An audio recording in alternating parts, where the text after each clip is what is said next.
walking up the stairs, and it's unclear if I have myositis in my muscles, and it's unclear if my stair walking problem is still from that or if it involves also my knees. So I'm unfamiliar with the word myositis. I know what itis is. It's inflammation. Inflammation inflammation. It's an immune system disorder. Inflammation of muscles in your arms and legs. Okay. All right. But So I'm getting better. yeah. But in terms of my blood work, but I still have problems with steps. So it may be that my arthritis, my knees has gotten worse. Okay. One of the things I wanted to ask or mention is a lot of people that I have in yoga class, they have issues with their knees. With their what? Most people have issues with their knees. And they tell me that they're, you know, and I agree with them, they're most likely arthritic and they have, you know, this bothers them and that bothers them. But I find that, because I even saw a post, someone wanted to know what's the best mat for bad knees with painful knees. And I said, it's not the mat. You're not going to find a mat that's going to help you with your knees. What you need to do is, I would have a blanket folded properly and I would put your knees on it, because almost everybody I put their knees on the blanket, they're like, oh, that is so much better. I'm like, yeah. Now there are bolsters, like little pillows and stuff that are firmer, they're solid sort of. I'll show you one right now. Hold on. You see this? Mm-hmm. If I put this down. Right. And I choose, let's do it sideways. And I put my knees here. Now I can do cast breath, I can do extensions, you know. Sure. And so it's nice, it's really cushy. So I often try to tell people, look, you know, maybe what you need is you need to get yourself a nice, you know, blanket. Do the same thing with the blanket. And it's much more better. So the other thing is, I also told this person there was a post on the internet. You have to find out if you have right here. The blanket, good. You also want to find out if there's any muscular imbalances between your quads, which are going to affect your knees, and your hamstrings. So if you never do hamstring leg exercises, I have very tight hamstrings. Okay, so tight and short, tight and long, tight and long. There's two different ways to go. Tight and short. Okay, so you need to stretch them, but you also need to have them still activated. And my guess is, if you have tight, short hamstrings, you're probably not doing any hamstring leg exercises, because you think that it's going to contribute to tighter and tighter hamstring muscles. Well, I swim and I do a lot of exercises in the pool with my legs. So you're kicking out? Yeah, because that's that's what helps me the most with my myositis. And the pool luckily is open, although you have to sign up and go early in the morning. They only people. So I do exercise my legs in swimming, and I also aqua jogger that I sometimes use, where it's like riding a bicycle, but you sit up straight in the pool. I do work out all parts of my legs. All right. So when you're kicking your legs like this, when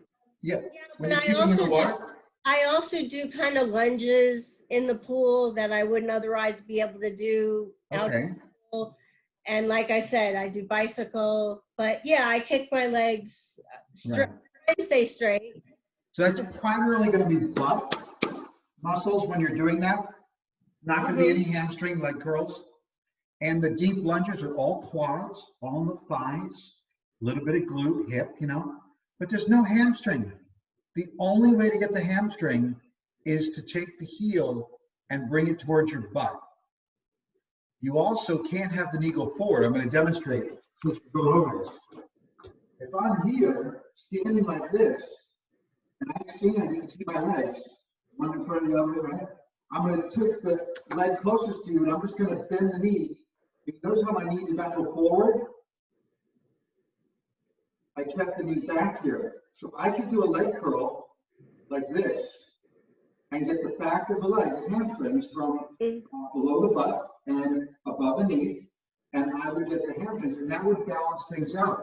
You don't have to lift heavy weights to get those muscles activated. Yeah. Okay. Just some information, right? Yeah, that's helpful. Yeah. And any other questions you may have or thoughts on that, you can always ask me if you want to text or email or questions, but there's a lot going on with that. So yeah, the pull work is great. But again, you're probably avoiding hamstring work. And then if the quads are the primary muscles that are being used to climb stairs, to lunge in the pool, the bicycle type work, that's going to be a disproportionate amount of quadriceps in the front of the thighs to your hamstrings, and that tends to pull the kneecap out of alignment and cause more wear and tear and rubbing. Okay? So I have to work out my hamstrings also. And I would suggest you start with a varies, because my wife gets knee pains also, and I have her do those leg curls like I just showed you, gone. Her knee pain goes away. So if you don't have the right tension relationship and you don't have the muscles engaged properly with each other, it often causes an imbalance that causes the joints to move out of whack, and it will rub the cartilage and it will make bone touch bone. Okay. I mean, I could do that exercise in the pool too. Yeah, you do it in the pool. There's a very shallow part of the pool that, so. Yeah. I do have to, I don't think I can do it without holding on to a wall or something. I don't, did you notice I was touching the wall? Yeah. Yeah. And then also another way to do it is, do you have stairs at home at all? Oh yeah, lots of steps. All right, the bottom step, if I simulate the bottom step, so these are steps, see this block? This is the step, there's no one here, no one here. Take the bottom step, I hold on to the wall or the bottom wall where it is, and I stand on the bottom step, sideways to the stairs, go that way, and go down this way. I stand on it so my leg is free to move, right? Then I don't have to hike my hip up and get the foot away from the floor. And then I can do it much better, like that. Okay? Okay. That'll help you, I promise. All right, let's go have you stand up. And I'm going to start off with some of the, I think that was a good start up, so to give you some of that information. Because you can take that and you can go with that, I really do think that it'll help you. A lot of doctors, a lot of people in the medical profession will not have the knowledge or the background to start telling you that you need to find more of a balance, and they'll start trying to treat the pain, like here, you're like, okay, let's, let's get you straighten your leg, let's see how much you can bend it. And they'll do a lot of great modalities, but I don't look for the antagonistic muscles often. So I want you to stand facing me with your feet on the same line. Make sure you don't have one foot in front of the other. I'm going to stand sideways so you can see it. Make sure your feet are hip width apart. And I want you to stand tall. All right, so what I'm doing here is back bends, but in order to create let me just make sure you can see my head. Yeah, I can't. Yeah, I know, so I saw it myself. Now you can, right? Yeah. So in order to create a back bend with that safe, efficient, and effective, we have to create length first. It is the absolute must in yoga or anything you do. So it makes no sense to throw yourself into a back bend and throw out your back and and be in pain and discomfort. So we're only looking for length. So standing feet side by side, arms down your side, not touching the side, not too far wide, just comfortably reaching, extending. I want you to rock into your toes a little bit. I want you to rock back into your heels, because I want you to find the midpoint where you're not too much in your toes, leaning forward, you're not too much in your heels, leaning back, but you're balanced. You got a little bit of arch underneath your foot. Imagine an imaginary thumbtack under the arch of your foot, and you're trying not to press down on that thumbtack. That's how you want to lift the arch up a little bit. Engage the feet. Make sure your toes are spread nice and wide. Don't have them all bunched together. try to open them up, spread them apart. And then lift the shoulders up by your ears, roll them onto your back, and gently set them on your back ribs. You're not pressing your shoulders together like pinching them, you're just dropping them onto the back. Okay? If I were to look down at my hands, my thumb should be pointing either straight forward, like this, or slightly turned out, but not turned in. I don't want to see the back of your hands. Okay? So here we are. We've got the balance between front and back good. We have the toes spread nice and wide.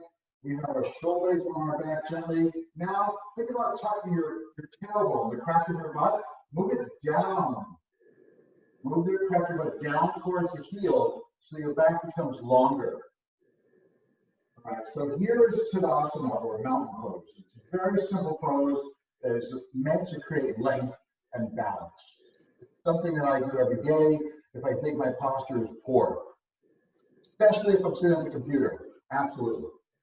I do this for a few breaths, and it's all measured in breaths. You don't have to look at the clock. You don't have to measure true time. We just take a deep inhale, expand the navel, side ribs, and chest. And as I exhale, I want to pull the belly back into the spine and slightly up towards my heart.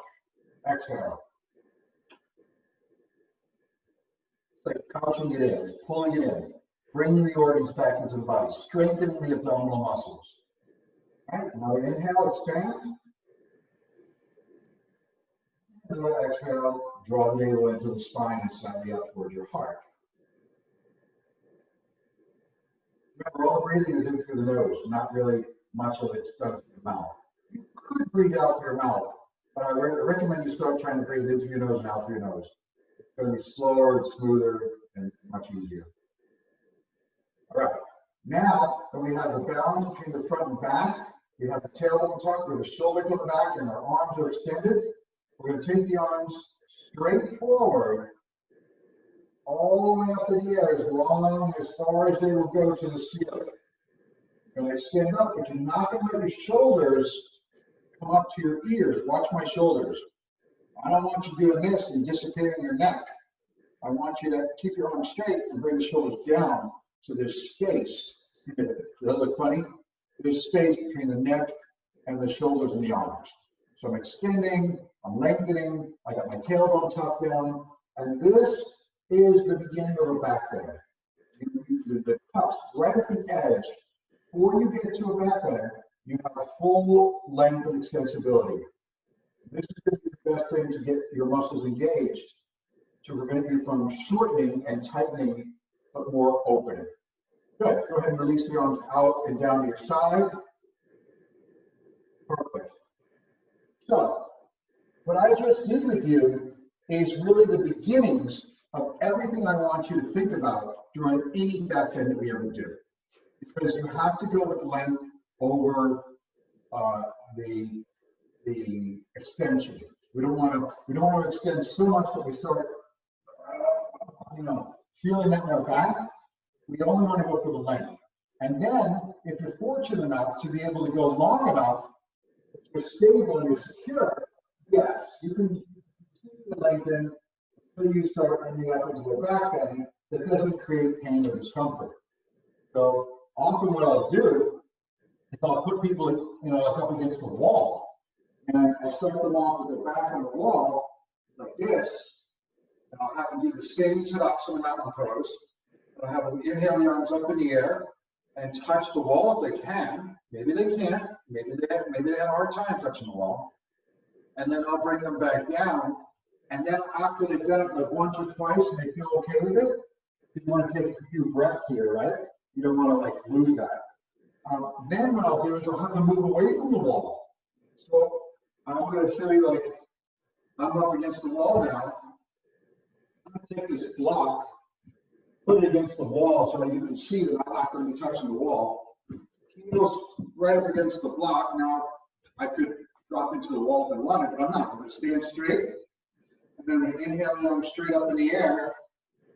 Lengthen, tailbone down, shoulders on the back, arms fully extended. And then slowly, I'm going to try to keep my hips over my ankles and reach up as far as I can go until potentially I can touch the wall. I can touch the wall behind me. I'm not popping my back, my hips out. I'm not popping my ribs out. I'm lengthening. And the same process. And again, this is a progressive way of strengthening your muscles to support you in a very extended fashion. Extensibility or length is absolutely necessary to prevent round shoulder disc, poor posture, improper breathing. It's huge. I mean, it's about opening up the front of the body and really strengthening the back of the body. The next one I want to do is the same exact thing, but we're going to be on our back, okay? So I'm going to drop my computer screen down so you can see my mat. Plenty of my mat. And I want to do the same thing with gravity helping me. That was sort of going against gravity. Now I want to lay down on my back, toes pointing to the ceiling, feet about hips width apart, just like I was before. Arms down at my side. Tuck the tailbone underneath so that it's moving towards my heels. And even though we're supported by the ground, we are going to practice the same techniques and breathing and everything to create as much length as possible. And obviously, we can't go into a deeper back bend that's more than the ground.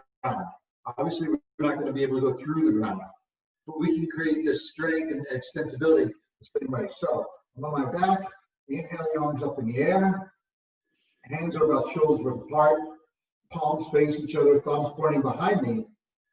Take a deep inhale to get up here, and then exhale slowly. Take your time, keeping the thighs pressed to the floor. Don't let your knees pop up off the ground.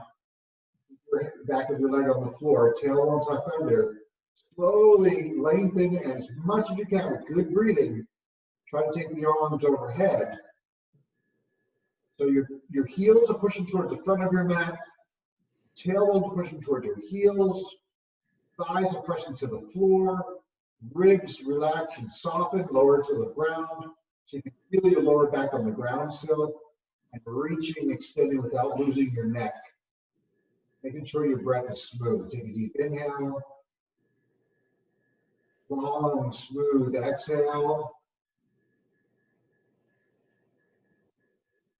It takes about 3 to 5 or even 5 to 6 breaths to get the body acclimated to the new relationship, the new length tension relationship that you're trying to create. Because you're not supposed to be exerting so much energy that you're out of breath. You're just trying to lengthen, that's all. When we're done, we're going to inhale the arms up in the air. Exhale them back down on the ground. Good. Now, normally what I do in this point, I usually come to the hands and knees and work on extensibility with opposite arm, opposite leg, but I don't want to work on your knees right now until we discover that, yeah, a blanket is good for you and that you can do it without relatively no pain. We'll work on that over time and you can give me feedback as to how it's going on that.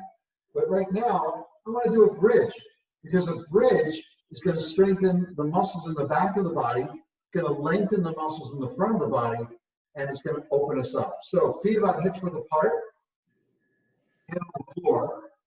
No blankets or pillows underneath the head. The head has to be on the floor. Drop your chin, arms down at your side. Take a deep inhale, expand the navel, side ribs, and chest. As you exhale, release the breath, draw the navel down into the spine. On your next inhale, just press down through your feet, lift the hips up as high as they'll go, nice and high into the air. And it may not go that high at first. At first, it might just be, kind of casual, kind of simple. So you can come on down before you get crampy. You don't want to get all cramped up, right? Get a Charlie horse or anything like that. Once you hit the ground, take a breather for a sec, and inhale, rise back up. Tailbone tucks towards the heels, using the thighs and the glutes, some of the back muscles, you lift up, and you're pressing your arms into the floor, and you're pressing your shoulders into the ground to get the height.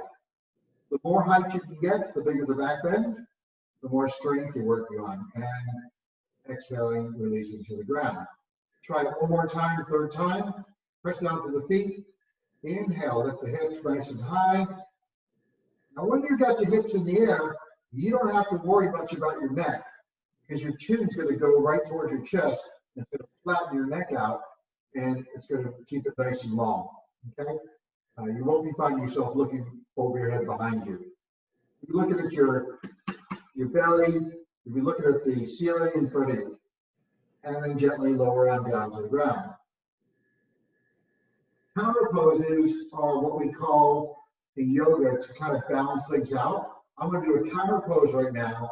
So we're going to do a ham hug, or they call it a knee hug. I'm going to grab the back of the leg right here where the fold is, and I'm going to pull the knees towards the chest, but I'm going to try to keep my shoulders and head and tailbone on the ground.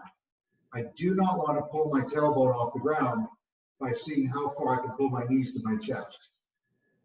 So breathing into that, you can feel the back flatten into the ground, and it really feels like it's going to just relax and just settle in. Breathe, all in breaths. Everything's measured in breaths. No time required. Obviously, time still counts, but we're talking about measuring in breaths so that maybe you can find, hey, I can do this pose for 3 to 5 breaths or 6 to 8 breaths or whatever.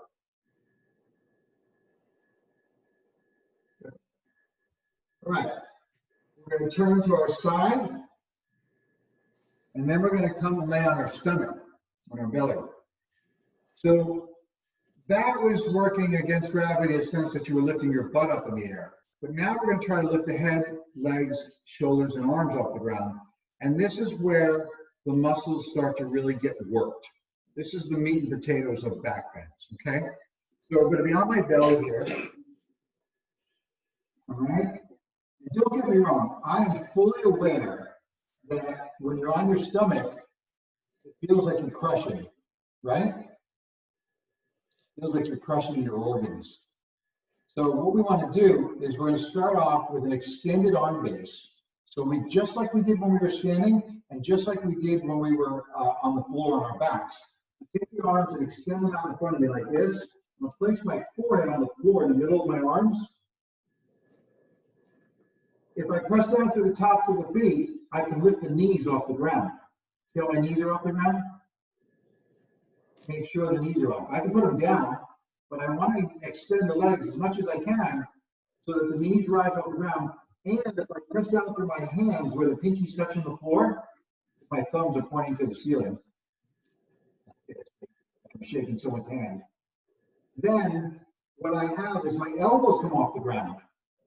Now I'm fully extending the arms and the legs. We call it triple extension. And you breathe.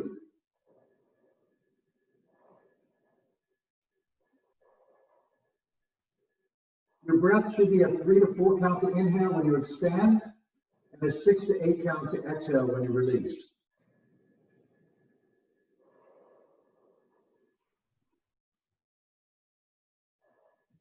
Good. Go ahead and relax. Let your knees drop to the floor gently. Take your hands on top of each other like this. I'm going to place my one hand, doesn't matter right or left, on top of the other hand with the elbows out to the side.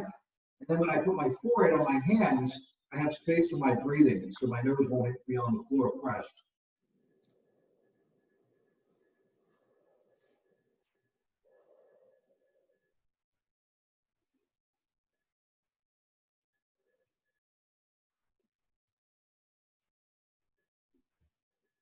Now, another good thing to practice is spinal twists.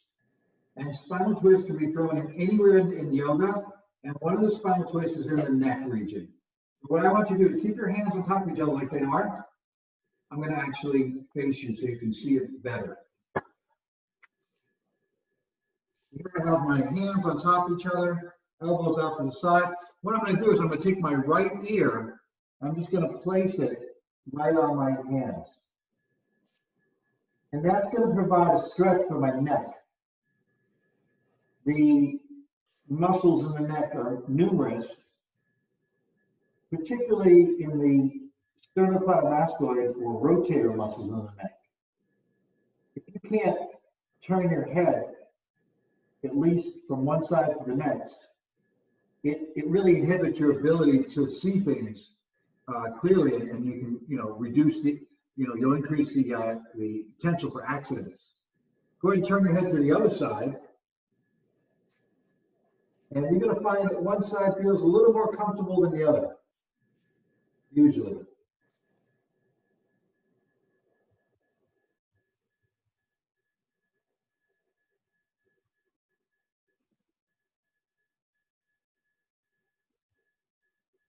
Go ahead and take your forehead down to your hands again.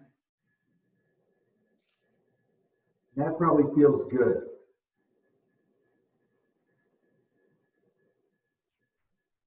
Go ahead and come up to Sphinx position. Sphinx position is where you post on your elbows and your forearm and your wrists like this. Looks like the Sphinx in Egypt. So the elbows are slightly forward of the shoulder to give you an advantage. And we don't want to collapse in our upper back. I don't want to drop into it like this, right? I don't want to collapse like this. I want to be up. You see how low I can get? I want to be lifted and elevated. And while I'm pressing down through my hands, my wrist, my forearm, my elbow, I'm going to press down through the top of my feet again and lift my knees off the ground. So I'm not trying to take the feet off the floor, just the knees. And now I'm fully engaging my legs. And it's only enough to straighten them so I don't have to feel like I'm working so hard. Now this is Sphinx position. It's a nice way to kind of give a back bend, and we're going to need to come out of this in a few moments. So take a deep inhale. Long, smooth exhale.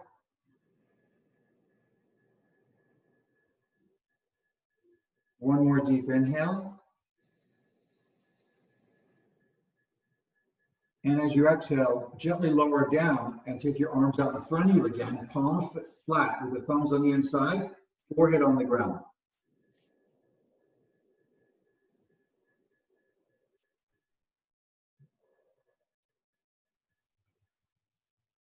This next part, we're going to alternate right and left. And I'm talking about hands and legs, or arms and legs. So we're going to lift the right arm. I'm going to turn my right hand thumb to the ceiling like this. All right. I'm going to lift my right arm and left leg up in the air, and I'm going to extend them as much as I can. Now, even though I extended my right arm off the floor and my left leg off the floor, I also want to press down through my right foot so the knee is no longer touching the floor. I'm fully extending all the limbs still, and obviously my left hand's touching the floor, and obviously my right foot's still touching the floor. This becomes tiring, I know, I'm not unaware of that, so lower it to the ground and take a breather.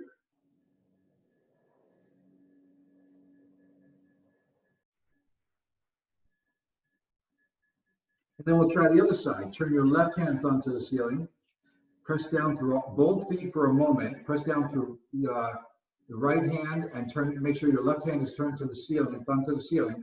And lift your left arm and hand off the floor with your right leg. So you no longer have your left knee on the floor, just the foot. Your full right leg is off the ground and your full left hand and arm is off the ground. But you have support with the right hand, which is palm flat on the floor. You're looking down at the floor, right where in the middle of the mat, where your forehead would have been. Taking a deep inhale. Smooth exhale. One more deep inhale, lengthen more. And exhale, lower to the ground. Turn your forehead down to the ground.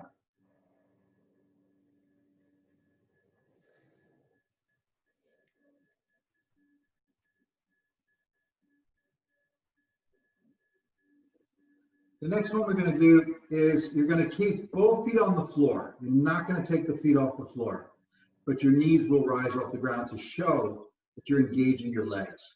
Turn both thumbs to the ceiling, both hand thumbs to the ceiling, and we're going to inhale and we're going to press down through those feet so the knees are off the ground. We're going to lift the head, chest, and arms off the floor. We're just extending. We're trying to create length again. Never losing sight of the idea behind back bends is length. Once we lose sight of that, we start to increase pressure to the spinal vertebrae, the processes, and we start feeling discomfort, and we don't want that. All about creating as much length as possible. And lower down, turn your head to one side, right or left, it doesn't matter.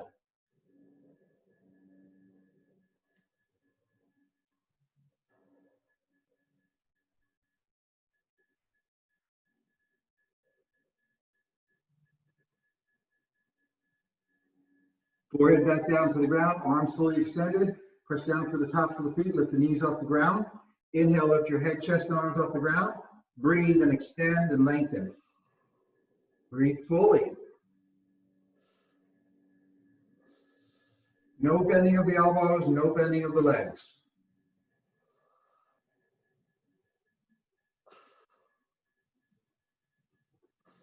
And lower to the ground, turn the head to the other side.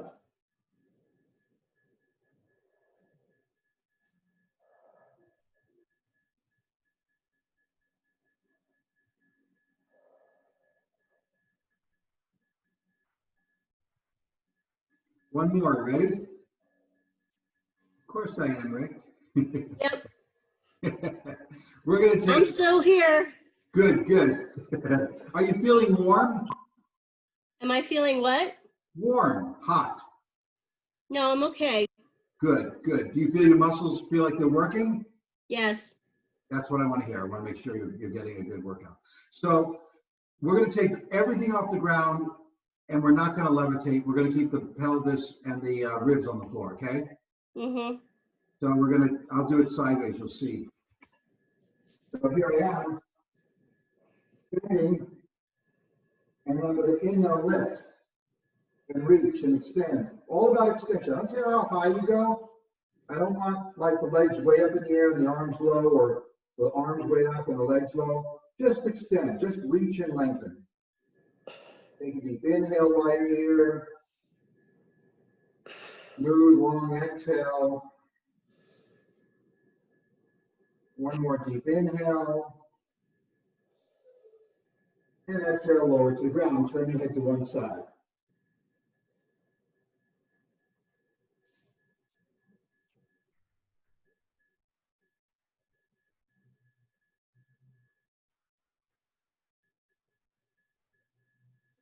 Forehead face down again, turn the thumb to the ceiling. Inhale, lift the head, chest, legs, and arms. Lengthen as much as you can. Breathe, nice and easy.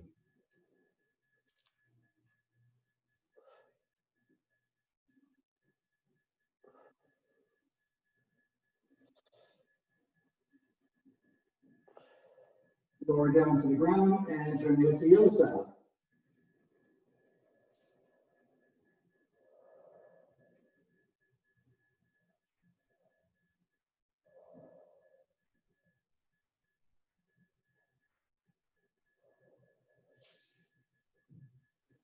Now, normally, as a counterpose to what we just did, I would do like cat's breath, but that involves being on your knees. And if you're really having issues with that, I don't want to push you into that. So we'll do some pelvic tilts, if you remember what those are. They're very similar to cat's breath. And I'm just going to demonstrate cat's breath, but I don't want you to do it because I don't want you to hurt yourself. But you'll see that on my hands and knees in a four-point stance, my pelvis dictates where the spine goes. So if I tuck my tailbone down, my back rounds. And if I tuck my tailbone up in the back, push the sit bones up and back, my whole back dips. It's the same thing with tilts. Lay on my back, okay? And my feet are flat on the ground, knees bent, arms out my sides. When I tuck my tailbone toward my heels, and it'll flatten my back to the ground like this. And when I turn my tailbone up, or pull the back of my butt towards my shoulder blades, watch what happens. It lifts off the ground, right? I pop my ribs in the air, my lower back to the ground. I'm going to tuck my tailbone toward my heels again, and you'll see I'll flatten out again. See? Yeah. That's an inhale to rise, and exhale to flatten. Okay? Hey, Rick. Yes. I don't mean to interrupt you, but I do need you to wrap it up because I do have another class starting here in about 5 minutes so that we're going to use the account Absolutely. for. Thank you so much. Okay? Thank you. All right. So a couple pelvic tilts. We'll wrap it up with pelvic tilts, okay? And the only other thing I was going to do today, which is fine, it's not a big deal, is I was going to put you in a passive back bend stretch. But it also required that we do have a blanket and that we roll it up nice and tight. And maybe another time we'll be able to employ that into the practice, and you know, it'll be, you'll like it. It's not, you don't even move, you just breathe, and the roll creates the back bend, and your body starts to shape itself to that openness and roundness, that extensibility.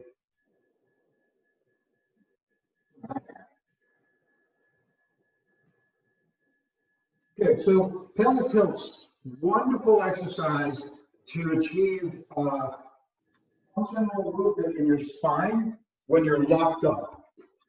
A lot of people get locked up, you know? How do you feel? Good. Yeah, I did get carried away. It's 10 minutes past the time, but Okay. I hope you appreciate it, and it was good. Yeah, it was great. All right, great. I'll see you next week. Absolutely. I'm gonna try and get on a blanket on my knees and see how it feels. Yeah, and don't, just doses, small dose, like take Yeah. it easy. Like Yeah, a I'm few, not- few seconds at a time if you want, Yeah. Okay. And fold it nicely so it's not kind of wrinkly. Yeah. All right? Sounds good. Thank you. Take care. Namaste. Bye.